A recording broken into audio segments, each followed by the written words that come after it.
Ana, muchas gracias. Muchas gracias a ti, de verdad. Vamos a empezar hablando un poco. Yo he estado mirando en la solapa del libro que tú realmente has escrito mucho infantil y juvenil. Hay poesía, no hay ninguna referencia a novela adulto. No sé si esta es la primera. Es la primera. Es sí. la primera. Sí, yo empecé en el terreno de la poesía. Con 19 años publiqué mi primer libro de poemas. Y tengo varios libros. Bueno, pues en poesía ya sabes que se mueve todo casi a golpe de premios. Sí. Y luego empecé con el mundo del infantil y juvenil y he estado y sigo estando muy bien, me gusta mucho.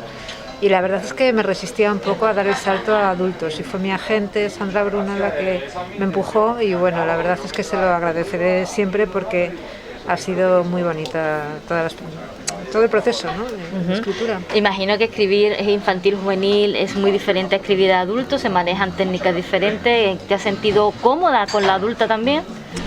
Ha sido un aprendizaje porque yo creo que el infantil y juvenil te enseña mucho, te enseña a moverte en diferentes registros, te enseña a hablar de lo que realmente te importa pero adaptándote a tu lector. Y entonces yo creo que eso me ha ayudado mucho a la hora de afrontar un proyecto como este, pues es como, sí, es una experiencia nueva, pero por otro lado tengo unas herramientas, tengo un bagaje que me ayuda a hacerlo y siendo diferente, pues sí que he utilizado todas esas herramientas que bueno, pues he ido reuniendo a lo largo de los años con infantil y juvenil. Abrimos el libro y lo primero que encontramos es una nota aclaratoria en los nombres reales, pero personajes ficticios. Generalmente es al revés, ¿no, Ana? Siempre son personajes reales con nombre ficticio. Aquí es diferente. Sí, añadí esa nota que me parece un poco obsoleta, ¿no? Porque eso ya casi no aparece en los libros, pero es que hay muchos personajes de esta novela que beben de personajes reales y entonces como yo luego los he ficcionalizado, pues sí que quería como hacer un poco la distinción. Muchos de ellos vienen, bueno, pues de recuerdos de mi madre. Mi madre está como en un doble plano en la novela, porque ella fue niña de la posguerra, entonces tendría la edad de Lucía, la hija de Adela. Pero por otro lado también fue maestra en una posguerra más tardía en la localidad de Parte Civil que aparece en la historia. Por otro lado mi madre y mi padre, bueno, mi padre fue sacerdote. Entonces la historia de amor de mis padres está también muy presente en la novela, o sea que sí que era necesaria quizás esa nota por esa mezcla que había de recuerdos de personas reales con ficción. Has nombrado a tu madre y a tu padre porque esta novela surge un poco en esta época que hemos vivido tan complicada en la que tú decidiste pues invertir tu tiempo en hablar con tu madre durante horas para hacerle compañía cuando no podíamos estar juntas o no podíais estar juntas. Sí, yo he tenido siempre una relación bastante difícil con mi madre pero en ese momento la verdad es que lo vivimos con mucha angustia. El confinamiento, ella vive en León, yo vivo en Alcázar de San Juan y ella tiene 87 años en ese momento, está ciega, tiene solo un 10% de visión y estaba muy angustiada. Y entonces a mí se me ocurrió, bueno, pues para aliviar un poco la situación, prepararle entrevistas que eran muy largas porque tardábamos cada día 2 horas y cada día una entrevista nueva, ¿no? Y eran entrevistas sobre su infancia, sobre cosas que había vivido, sobre todo detalles sensoriales. Yo le preguntaba, pues, ¿cómo olía cuando entrabas en la tienda de Roque, por ejemplo? O, ¿cómo era cuando empezaba a oscurecer? ¿Cómo eran las farolas? Cosas muy sensoriales. Y eso fue como un viaje al pasado para mí también. Y me permitió entenderla mejor. Nos permitió reconstruir la relación bastante y a partir de ahí pues la novela surgió casi sola. Imagino que tú sabrías muchas cosas de tu madre, pero otras las descubriste en esas horas de conversación y de charla. Eso es, porque al final la memoria se ancla muchas veces en 4 o 5 cosas que se repiten siempre. Entonces yo tenía como los 4 o 5 recuerdos que mi madre siempre nos repetía de su infancia, pero había muchas cosas que no habían aflorado. Claro. Y al hacerle entrevistas tan precisas empezó a aflorar todo eso. Y luego lo que fue mágico también es que yo empecé a contárselo a amigos y me empezaron a decir, ay, pues en este momento a mí me vendría bien hacer lo mismo con mis padres, era pleno confinamiento. Claro. Y entonces me empezaron a llegar audios de personas mayores de toda España que habían vivido el conflicto pues desde diferentes posiciones, pues familias catalanistas, familias de derecha, familias anarquistas. Y me empezaron a llegar los testimonios de todos esos ancianos hablando de sus juguetes, hablando de bueno, pues de los colores, cuando iban al cine, de cosas muy sensoriales y al mismo tiempo muy evocadoras, ¿no? Y fue muy bonita la experiencia esa de documentación. Pero imagino también, hablando de documentación, también habrás tenido que tirar a lo mejor de hemeroteca o de alguna cosa de esa para construir los años de esos años. Efectivamente, sí, yo había hecho un trabajo previo sobre la novela Rosa anarquista, que es es un asunto poco conocido, pero muy curioso, ¿no? Como los principales partidos utilizaron durante la República, pero sobre todo durante la Guerra Civil, la novela rosa como instrumento para llegar a la gente y también para propagandístico. Entonces hubo novela rosa anarquista, novela rosa comunista, novela rosa socialista, pero la anarquista realmente alcanzó muchísima popularidad.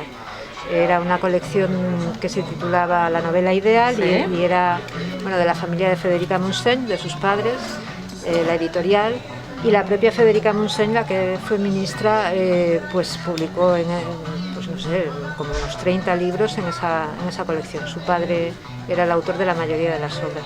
Entonces yo sí tenía mucha documentación reunida sobre ese asunto y luego ya pues me estuve documentando también, como es lógico, en hemerotecas y todo tipo de ensayos y monografías y tal para reconstruir ese momento histórico. Ahora que estás comentando lo de la literatura femenina de la época, bueno, Adela, que es la protagonista, ahora te preguntaré también por ella, tiene esta amiga que es escritora, que se llama Carmen.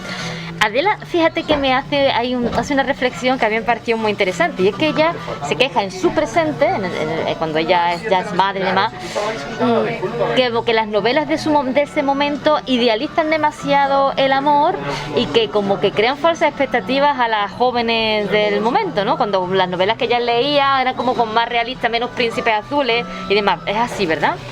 Es verdad que Adela se queja de eso, aunque también es verdad que en estas novelas rosas anarquistas había bastante idealización también. O sea, no vamos a decir que sí que presentaban muy claramente el conflicto de clases y los conflictos sociales, porque de eso se trataba, ¿no? Pero por otro lado la parte romántica estaba bastante idealizada y la perspectiva era bastante machista también, para que vamos a engañarnos. Lo que pasa es que, claro, sí que había una distancia. En la posguerra el ideal de mujer se vuelve mucho más ñoño, por decirlo así, y bueno, es un retroceso en las expectativas en relación con las mujeres, y entonces ellas eso sí que lo nota, ¿no?, en las nuevas novelas. Me voy a centrar en Adela, que es la protagonista de esta historia, aunque es una novela muy coral porque hay muchos personajes.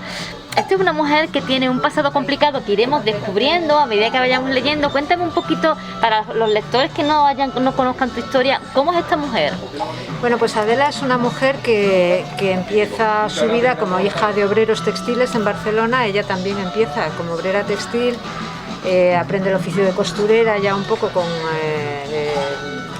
pues en talleres más especializados, el taller de Asunción Bastida, una de las primeras costureras de alta costura, digamos, ¿no? Y empieza a moverse en los ambientes revolucionarios de la Barcelona, pues los años 20, y ahí conoce a Carmen, que es una escritora de novela rosa anarquista, ¿no?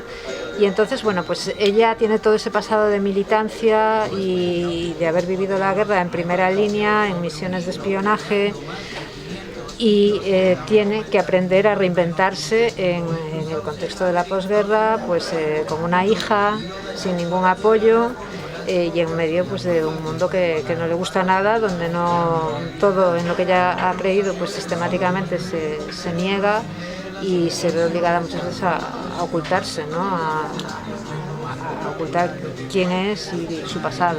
Tiene un pasado complicado, un presente también, porque ella no deja de ser una persona que está siempre en estado de alerta, porque nunca sabe, no se puede fiar de nadie, nadie siquiera se puede fiar de ella. Me hace gracia porque incluso la gente, ¿cómo decirte?, que desconfía, incluso porque tiene un color de pelo, sí, que es muy curioso, ¿no? Eso me ha llamado mucho la atención. Sí, y eso era real, ¿eh? Es que en el ambiente de moral opresora del franquismo, incluso ser pelirroja se consideraba que no estaba bien visto. Hija del demonio, vamos, prácticamente. Sí, era literalmente así. Yeah. Sí, yo he intentado no idealizar a Adela. El peligro para mí con esta historia, al ser un personaje muy potente, era identificarme con él hasta el punto de imponerle mi visión del mundo, ¿no? Y he tenido que hacer un ejercicio como de escucha del personaje, de dejarle su espacio y de dejarle también espacio a su vulnerabilidad, a sus defectos. Ella no es una madre perfecta, lleva muy mal que su hija, claro, su hija está adoctrinada por el régimen como todos los niños de la época, entonces su hija ve los coros y danzas de la sección femenina, le parece una cosa preciosa, o toda esa épica, ¿no?, de las canciones que se cantaban en la escuela. Entonces es una madre imperfecta, es una mujer con muchos traumas y aún así es una mujer con muchas ganas de vivir y con muchas ganas de salir adelante. Yo destacaría su vitalidad, sobre todo, su enorme vitalidad y también su manera de relacionarse con los hombres, que es muy libre y a la vez yo creo que muy moderna, ¿no? Porque yo creo que también las mujeres que se formaron en la República consiguieron eso, ¿no? Esa forma de relacionarse con los hombres, no solo en el plano amoroso, sino sexual, de amistad, establecer relaciones muy ricas, muy profundas y muy variadas, ¿no? De todas maneras, a pesar de esa manera de relacionarse con los hombres, hay algunos hombres que la perturban, sí. Porque tenemos aquí a un cura, a don Marco, que inquieta mucho este personaje, ¿no? Sí, es un personaje que empieza siendo muy inquietante porque todos, si pensamos en un cura del franquismo, pues nos imaginamos lo peor, ¿no?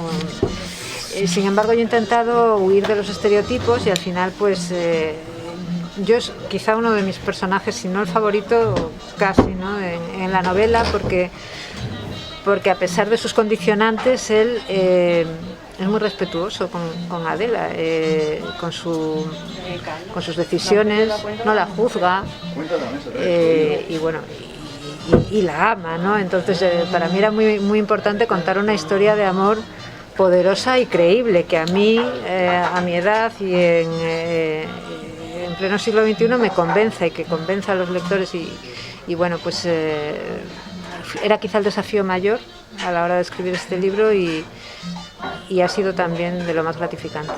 ¿Dirías que esa historia de amor es la que sustenta toda la trama? Sí, es la historia de amor de mis padres, además. Es la historia de... Mi padre fue sacerdote y bueno, ellos en una época más tardía, a finales de los 60, pero fue una historia muy difícil. Mi padre era un niño de pueblo que la única oportunidad que tenía para estudiar pues era ir al seminario. Entonces con 9 años lo enviaron al seminario, donde pasó hambre, malos tratos, de todo. Pero esta era la realidad de muchos curas, o sea, llegaban al clero de esa manera. Entonces hay un homenaje a ellos también y a su historia de amor, que fue muy dura, muy difícil, porque cuando mi padre se salió, incluso lo desterraron del León. Le hicieron firmar un papel, el obispado, comprometiéndose a no volver. El obispo le llamó, tuvo una entrevista personal con el obispo y le intentó convencer de que llevase una doble vida dentro del clero. Madre. Pues claro, esa era la realidad. Y fue muy duro también para mucha gente que había entrado, bueno, pues porque era la decisión de sus padres, los metían en el seminario y tampoco podían hacer mucho más, ¿no? Oye, ¿qué sabe tu madre de esta historia? ¿Qué opina de ella? Sabe todo porque yo ya, cuando estábamos con las entrevistas, yo se lo dije, digo, yo creo que aquí hay material para una novela. Mi madre no ve, entonces hasta que ahora, esta semana justo, con un programa de la 11, pues ha podido oír la novela, la está oyendo. Y bueno, pues le emociona, al mismo tiempo me llama todos los días, me dice, oye, que este personaje no era así exactamente, porque digo, ya, bueno, es que es una ficción, mamá, yo no estaba allí y yo no sé cómo era realmente, pero me lo he inventado. Pero bueno, lo entiende, ella es buena lectora y lo entiende. Ay, qué bonito. Bueno, hay amor, pero también hay suspense, porque tenemos a esta Carmen, que es una escritora que desaparece de la vida de Adela y ella intenta indagar. Como yo no llego al final, no sé lo que va a pasar, pero estoy ahí como enganchada a ver qué pasa, dónde está esta mujer. Sí, esa es una trama muy importante, porque además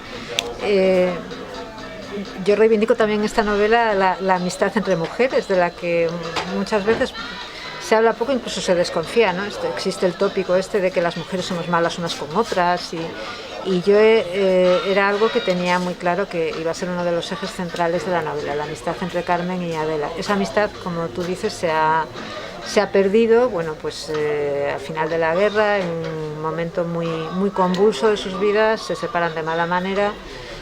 Y lo siguiente que sabe Adela de Carmen, pues es que de repente está leyendo una novela romántica editada en la posguerra y se encuentra con que en realidad es una novela rosa anarquista reciclada, una novela de su amiga, escrita por su amiga. Sí. Entonces, ¿por qué reaparece esa novela? ¿Está detrás su amiga o se la han robado o qué ha pasado? Entonces ahí empieza esa búsqueda, que al final es una búsqueda también de Carmen, ¿no? de esa amiga a la que perdió, de la que no quería saber nada por un tiempo, pero de pronto siente que sí que puede querer volver a su vida. Pues a ver qué pasa cuando yo llegue al final. Hoy estamos hablando de mujeres escritoras, aparece Gloria Fuerte, una mención ahí, algún otro nombre más conocido, pero me ha hecho gracia este guiño que le haces a la... Sí, Gloria Fuerte aparece como personaje, porque es verdad que aparecen de refilón pues algún otro personaje conocido, pero Gloria Fuerte es un personaje de la novela y me he atrevido a hacerlo porque me parece muy interesante lo que estaba haciendo Gloria Fuertes en ese momento en Madrid. Era una mujer muy joven, ya estaba publicando literatura infantil. Yo, como vengo de la literatura infantil, pues era un homenaje que quería hacerle, pero al mismo tiempo estaba ya publicando poesía. Lo tuvo muy difícil Gloria Fuertes porque inició una tertulia, Versos con faldas, con otras mujeres poetas, que fue sistemáticamente boicoteada por los hombres, por poetas hombres que iban a reírse, a hablar más alto que ellas, incluso se ponían a jugar allí a los dados, tal, para que no se les oyera, para que no se oyera su voz. Entonces me parecía que, bueno, me pareció un homenaje, me salió solo, me salió natural y creo que está introducido de manera natural en la novela. Los escenarios, mírate, yo estaba en León hace muy poquito tiempo, con lo cual... Sí, lo tienes fresco entonces. Sí, he estado intentando buscar los escenarios si son los mismos actuales, porque yo no sé si el León de entonces se parece mucho, poco regular al de ahora, imagino que habrá cambiado mucho. Ha cambiado y al mismo tiempo, bueno, pues muchas cosas se conservan. Yo, claro, he bebido sobre todo de los recuerdos de mi madre, que vivió en ese León, donde había, por un lado, pues las calles burguesas, ¿no?, del centro, y por otro lado estaban las barriadas, que, bueno, pues era donde se desarrollaba al final lo más interesante de la vida, del día a día. Y sí, he intentado plasmar cómo era una ciudad provinciana. En la primera posguerra se sufrió muchísimo de penurias que no se sufrían en los pueblos, porque bueno, había otras fuentes de abastecimiento, pero en las ciudades se pasó muy mal. Y bueno, pues es lo que he intentado plasmar, dando el frío. Sí, el frío. Bueno, a mí me hizo un buen tiempo, pero sí que es verdad que ahora por lo visto hace mucho frío. La titulas la novela Los colores del tiempo, a mí un título que me parece muy bonito, muy evocador, a pesar de que los años que viven los personajes son muy grises, tanto en un bando como en otro, pero tú has querido como resaltar, no sé, ¿por qué este título?